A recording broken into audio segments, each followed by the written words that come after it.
favorite time of the year is finally back. We are now back. It's time for spooky season and... Huh? What's this? It's a random videotape. Well, better turn on the VCR player and the TV and let's watch and see what it is. Weird. Kind of weird to find some random videotape in my area. But let's get started on this. Alright.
Huh.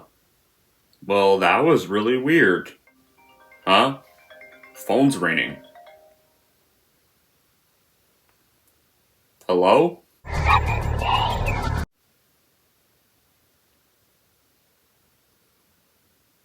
7 days? For what?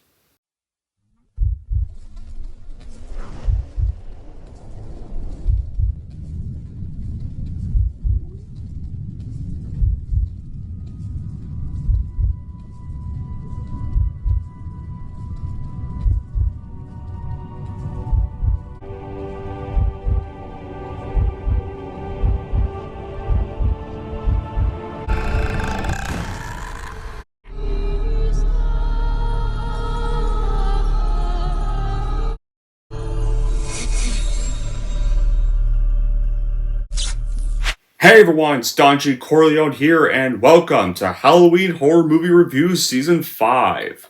And what is going to be the beginning for this episode, for this season? Well, we are going to be kicking off Season 5 with 2 J-horror remakes. Our first one we are reviewing for Episode 1 is 2002's The Ring, directed by Gore Verbinski from 2002. And, of course, distributed by DreamWorks Pictures. So, what is the plot of The Ring? Well, Rachel Keller is a journalist investigating a videotape that may have killed 4 teenagers, one of them being her niece, and there's an urban legend about this tape. The viewer will die 7 days after watching it. If the legend is correct, Rachel will have to run against time to save her son's life and her own life. Yeah, so, for those of you that obviously don't know, or do know, this is an American remake of a Japanese horror film called RINGU, in a sense. And it kicked off all the J-horror remakes that were often kind of a thing around the 2000s. The Ring went into production without a complete script. Aaron Kruger wrote 3 drafts of the screenplay before Scott Frank came on to do an uncredited rewrite. And Gore Verbinski was going to do a remake of Ring after Walter F. Park sent him a VHS copy of the Japanese film. And he thought the film was intriguing, avant-garde, and pulp. And the original approved credits that listed Hiroshi Takashi was the writer of the original 1998 screenplay for Ringu, but his name was absent from the final print. So, when it comes to casting Rachel, several actresses were considered: Gwyneth Paltrow, Jennifer Connelly, or Kate Beckinsale.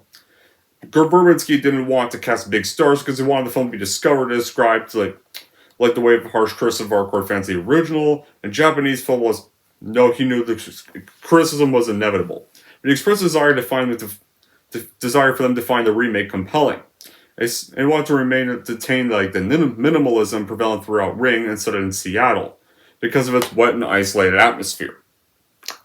So, The Ring was filmed in 2001 in the state of Washington, an area, and Oregon.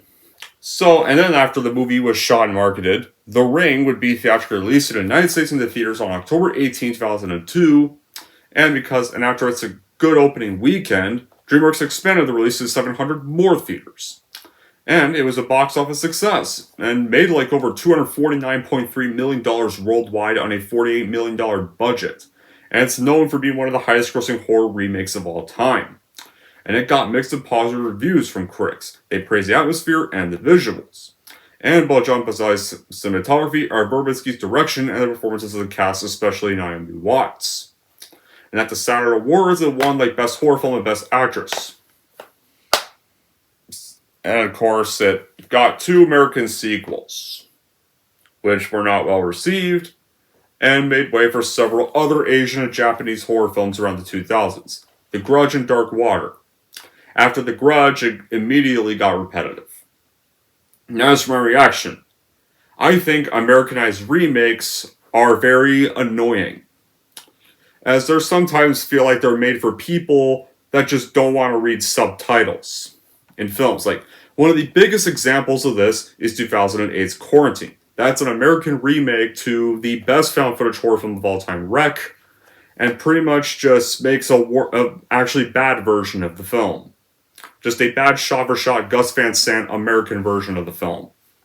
As in, like, in the veins of Psycho 1998. But as for The Ring, The Ring, though, is probably the one I could consider a worth buying. Yeah, I actually do like this movie a lot.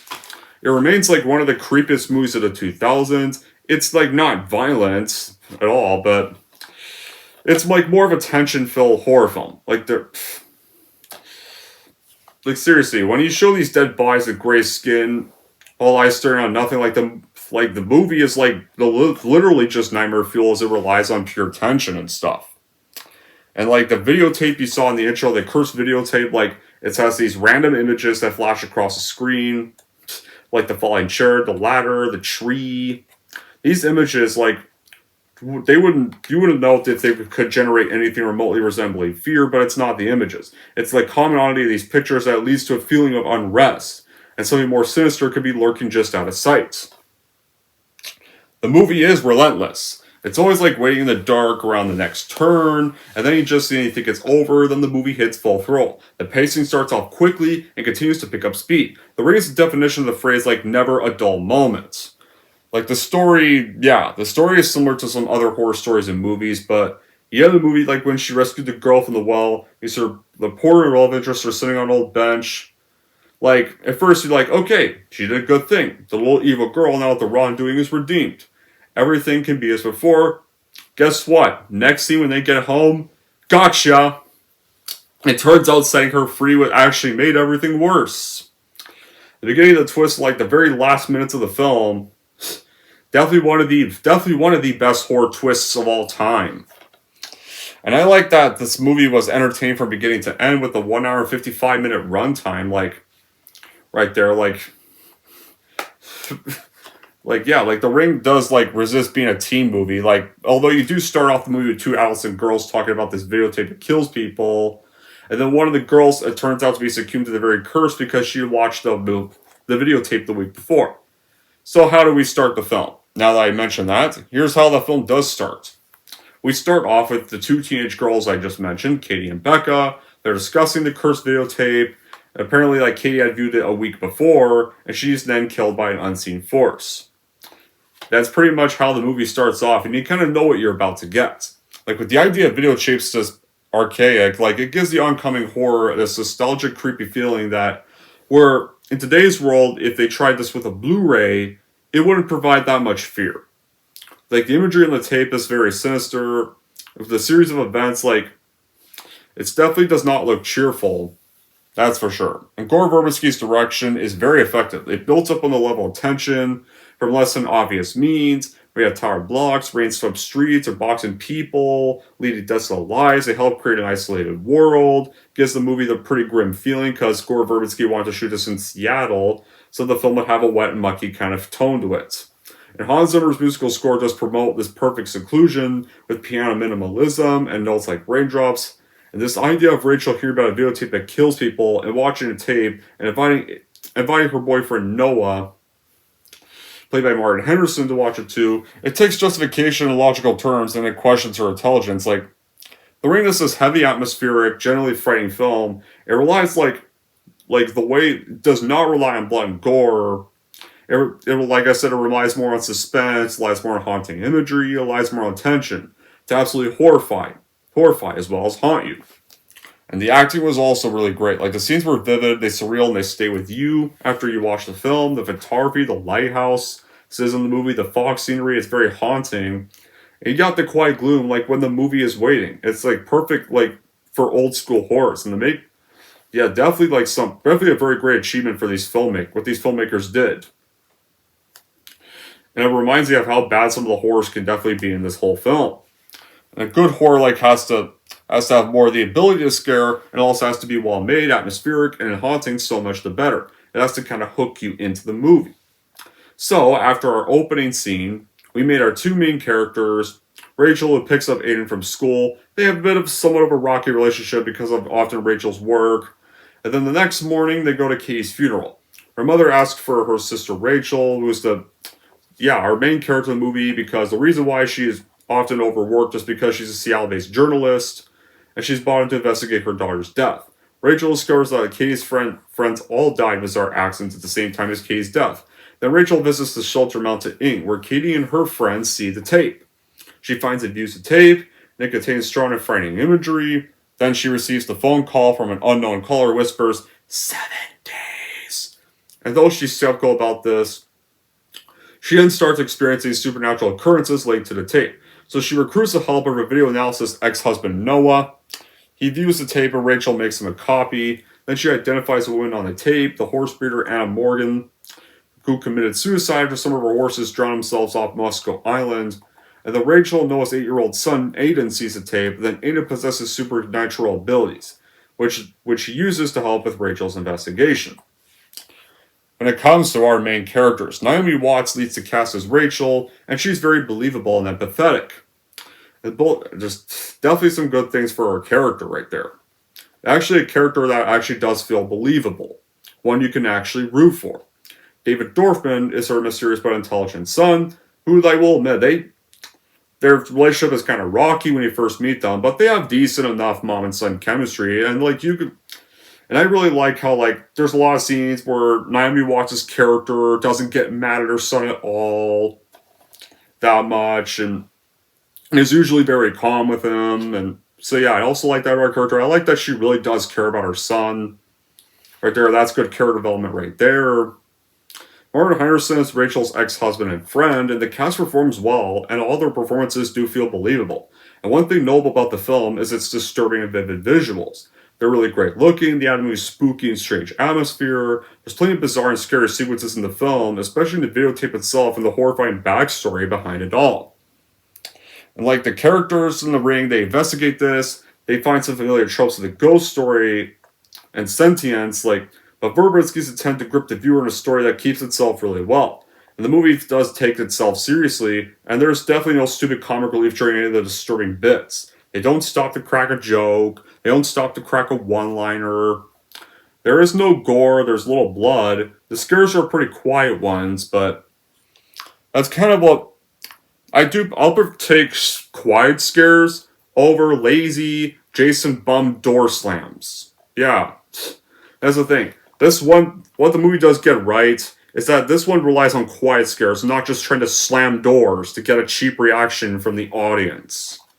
Right here, if you're gonna have a not gory horror film, your jump scares need to be quiet ones. Those are much more effective. It's not your everyday plot like Psycho Killer on Loose or A Boy Who Can See Ghosts, like The Sixth Sense. This plot is weaved and woven where, like, those, if you're, like, patient enough, you're able to sit down, like, not know of the plot until they're like, oh, now it makes sense. And that's not even the end of the film, though. There's backstory and after story, clever twists and turns, like, every now and then.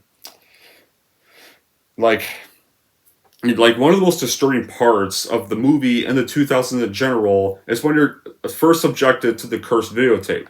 The scene goes like where Rachel inserts the tape to the VCR and it comes to life and images dance across the screen, a ladder leaning on a wall, and a woman brushing her hair in a mirror, and deceased horses washing up on a beach, Inferno like burning this tree on a hilltop, this rain, and then of course then a rain appears on a pitch black screen, and then the TV goes static, the tape is over. And you've now just seen this tape, and it just feels like you're also being subjected to this tape too, not just the characters. And the phone rings, and you get the 7 Days voice. And like it's even presented in a point of view of the video itself. So it feels like the viewers themselves are all watching this entire cursed tape. And there's no cutaways at all. You don't see Watts' reaction to the tape, and the audience is just left to wonder what they just watched.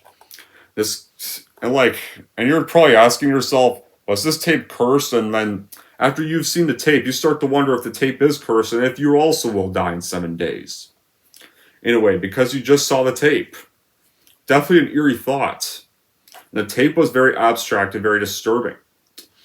Right there. And that's where the filmmakers did a very fantastic job.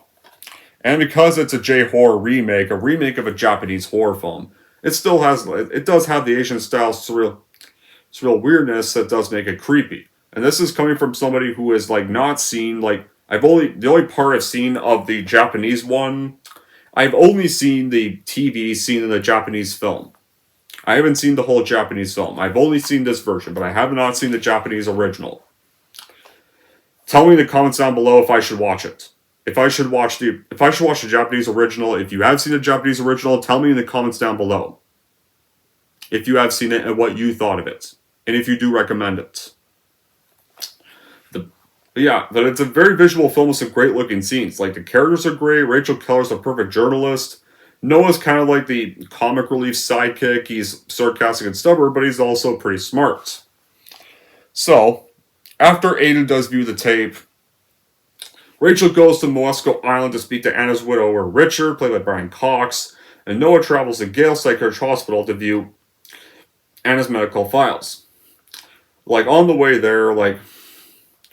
there, Rachel does see this horse on the ferry, and when she does try to pet it, it gets freaked out, and it breaks out of the carrier it's being held in, and it pretty much runs off the dock, runs towards the end of the ferry, leaps, hits its leg, and it falls right into the water.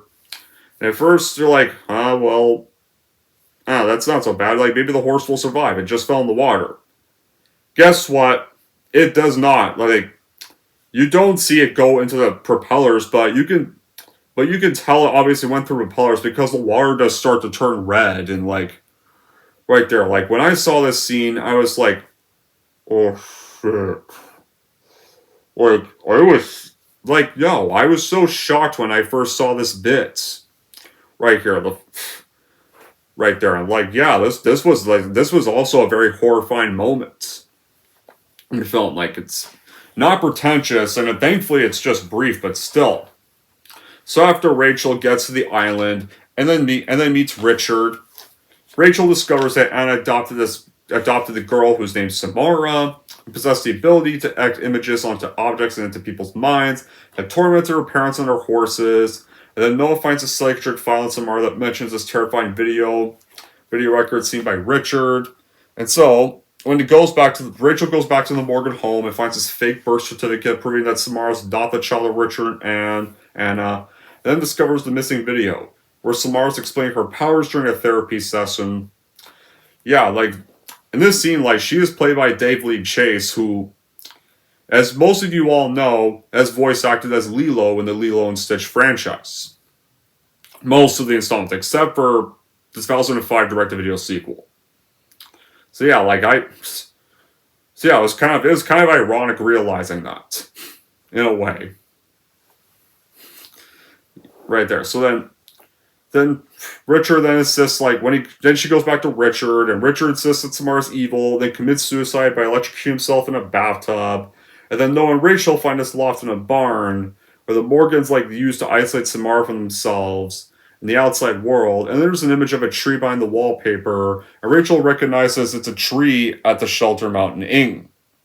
Like, yeah, the scares, like, they're not loud, they're very scarce, they're very mute. That's what makes them really great. So they don't rely on a loud bang like a lot of horror films think they need to do now, thinking that's scarier. They don't rely on that to force its audience to react, but they use ominous sounds and violent strains and this white noise of a radio channel with no signal. Yeah, when I was younger, guys, I used to find door slams scary, but as I've gotten more used to horror films, the more older I get, I realized that the quiet scares actually work way better. I mean, yeah, do I think it's as scary as some people really do make it out to be? Okay, no. I maybe don't think that. Maybe not as some people really do try to make it out to be. But I do like that the mood's genuinely consistent throughout the film. It is depressing and bleak, like not to the point where it's unenjoyable to watch. No, they don't. It's not like the Alien 3 depressing. No, heavens no. But it doesn't feel, because still doesn't feel cold or nihilistic, and it still has a bit of hope and optimism, in a way. Right there. Like, there's still some hope and optimism for the characters. The dark, disturbing imagery of this film is what does make it a horror standout, though, in the 2000s. We're accustomed to in-your-face scares. The oblique style definitely proves to be more terrifying than some other PG-13 horror films. Like, especially, like, when you get to the final scene with the young girl, the straight hair over her eyes clawing out of the TV, or, like, images of the dead horses, or the horrifying faces of the tape's victims. Like, the rate is an exercise of several. Not all the answers just given up to front of the viewer or the viewer's face. And they're forced to evaluate all the imagery and the clues to piece things together. Like, this movie proves that Gore Verbinski is definitely a master of suspense. It doesn't rely on jump scares, has disturbing imagery. It just chosen to mess with your head and really subconscious how it consistently disturbs you. Like, apparently Gore Verbinski was going to direct another horror film. I forgot the name of it, but from what Cold War mentioned, Gore Verbinski was going to direct another horror film, but Paramount immediately had it canceled because they didn't agree with the rating he wanted to give it. So that's just stupid. Because I would have liked to see Gore Verbinski do another horror film for these guys.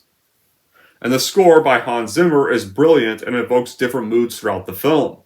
There's some loud booms in the soundtrack, and something frightening or tense is occurring on screen, but the choir segments of the score give the film this unique and beautiful sense of melancholy. And Zimmer employs many types of instruments, like the effective use of the piano, to give the ring a haunting quality that echoes with sadness and despair, and sinister violence in painting the atmosphere of dread, and contrasts like pianos or other instruments to create the melancholy atmosphere. There's even snippets of a score like a grim lullaby from one of the film's characters that gives this film does almost give a fairy tale bit there. And then the 8-minute track from the score, like the well bits, like that's a terrific overview of the musical ideas explored by Zimmer. Right there, definitely the best part of the score. Definitely the best track of the score, I will say. So, after going back to Shelter Inn, we get to the finale, where they return to Shelter Inn after Richard had killed himself in the bathtub, and then they find a well beneath the floorboards. Rachel falls inside the well and experiences visions of Anna dumping Samara into the well, and she survived being in the well for 1 week. Then Samara's body surfaces from the water, and then Rachel is rescued. And so, the gang arrange a proper Rachel and Noah arrange a proper burial for Samara. Then after they sit on the log for a few minutes, reconsole, they go back home, they find Noah sleeping on the floor, and then they take Noah home, they take Aiden home, I'm sorry, I confused them. They find Aiden sleeping on sleeping on the floor, can't think clearly, damn it. They take Aiden home, and then Rachel and Noah reconcile are probably going to go out again. Right there. So, it seems like everything ended all happily. Samara now has a proper burial, can rest in peace. Rachel and Noel reconcile will likely get back together again, and Rachel and Aiden are now safe from the tape. So, they likely stop the curse. It seems like it's going to end happy there, right? Well, that's where you're dead wrong. You are dead wrong right there. Because the next morning, when they get back home, when Aiden wakes up, and when Rachel tells Aiden what they did, Aiden then warns Rachel that they should have not helped Samara. And then Rachel sees the hand mark that she had earlier on Aiden's arm. And then Rachel realizes Noah's week is up. So this right here, guys, is where we get easily the most terrifying scene of the movie. Besides the videotape scene. And definitely one of the most terrifying endings and terrifying twists in horror. Where at Noah's place, the TV randomly turns on, and then he turns it off briefly, but then it turns back on again, and it shows the well right here. Samara crawls out of the well, crawls out of his TV screen, teleports to him, causes Noah to fall, and then it walks up to him, Samara's ghost walks up, goes like this, with this face, and then it zooms in on her eye like that. And then Samara's ghost kills Noah. Right there, one of the most shocking plot twists in horror yet. From when she gets closer and closer, just crawling out of the TV, that actually seems that's actually a horrifying ass kill. This Samara's ghost just crawling out of the TV is still one of these scary shots to this day. Then when Rachel gets to Noah's house, she finds him dead, to her horror, and then she realizes the tape Noah watched was actually a copy that she had created. So Rachel realizes now the only way she's going to be able to save herself and Aiden from the curse... Oh great, my light died. Fuck. Again. Ugh. Whatever, you guys can still see my face anyway, so besides. I think I'm almost done the review. But anyway, Rachel has him make another copy to show someone else.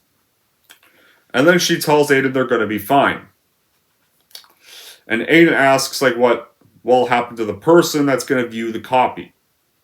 And then Rachel does not answer. Then you get this brief montage of all the clips from you saw in the tape. And then static, cut to black, roll credits, directed by Gore Verbinski. The movie's over. Right there. So, it I guess if you could call this a downer ending, it kind of does somewhat end on a downer because Samara's still relevant. The curse is now going to be more worldwide than ever before, and it's going to continue to this day. But, unlike a lot of downer endings that just want to be as bleak as fuck as possible, it does have one uplifting thing because, at the very least, Rachel did succeed in saving her son, and at least they're, with the copy of the tape, they're now away from Samara's curse. But on the bad side, they kind of now have to sacrifice others to do so to Samara to get Samara away from them. So, the leads do survive, and so it's somewhat of a triumphant kind of downer ending, because the leads still do survive. So it does kind of work here. But I still do wish it did still ended happier. You want to know why? Because if it ended happier, we wouldn't have had to have a shitty sequel in 2005. That's why I wish this ended much better. There's a good thing about the second film. At least that has a definitive ending. I wish somebody would make a fan cut where you have this movie. You take the ending of The Ring 2. where Rachel locks Samara in the well, and then returns to Aiden, returns to her son. If you take the last bit of The Ring 2, put it in this movie, there you go. Better ending right there. Where after seeing Noah's death, she realizes the only way she's gonna save her and her son from the curse is she has to go back and confront Samara. There you go. And then the ending of The Ring 2 happens. And then Samara's defeated for good. No sequels. The end. I'd rather that happen, because that's one of the few things I liked about The Ring 2, is at least that one didn't try to set up a third film. So would I have any bad qualities with this movie, though? I would say that for bad qualities, The Ring does have a bit of filler in its structure. The dialogue is fine. The TV conversation, I think that was a little strange, not really a good way. It's kind of like the therapy session scene where you see the recording of Samara. That dialogue in that scene was a little weird. I can admit that. And Brian Cox in this movie, he doesn't really get much to do. He's just there to be a cameo, kind of be revealed that he's kind of caused all Samara's things, and then just kills himself. That's his one role in the film. But I think that's it. So, I guess if you're into a movie that gives you a neat, tidy explanation the last 30 minutes,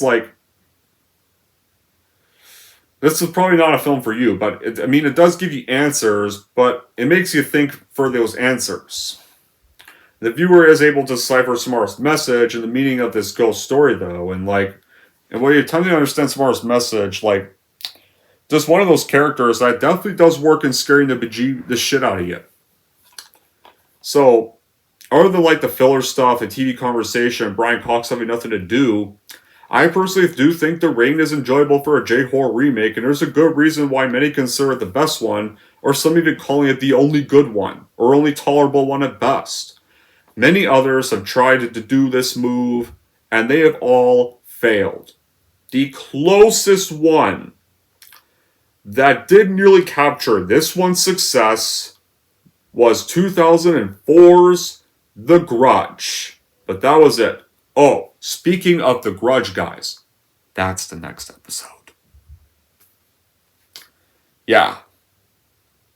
There's a little hint what the next episode's going to be. We're going to be looking at the other one that was successful for the next episode. So, in the end, The Ring is totally worth buying for those that prefer tension and suspense over gore and want an actually good Americanized horror remake. Anyways, guys, that's it for my review of The Ring. And for how I'm going to rank The Ring, here's how I'm going to rank this movie.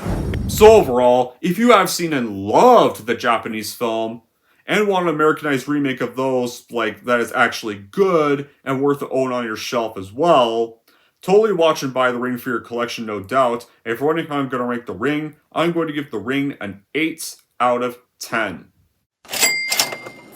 Alright, there we go, guys. That wraps up episode 1. It wraps up The Ring. I'll put that back on the shelf later.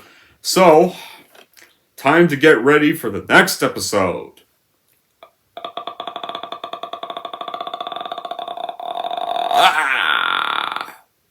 The next the other J-horror remake that came next. But I already mentioned that, but still. Our next episode, and then if you're tired of me talking about J-horror remakes, don't worry, guys. After this, we will go back into gory horror. If you prefer me reviewing gory horror films, we'll go back into gory horror with this perfect duology of horror films. I'll tell you about that in this episode. Until then, guys, that'll be it for episode 1 of Halloween Horror Season 5. So good to be talking about horror movies again. Thank you all for watching. If you like this and want to see more, and don't forget to like and subscribe to Don G. Corleone.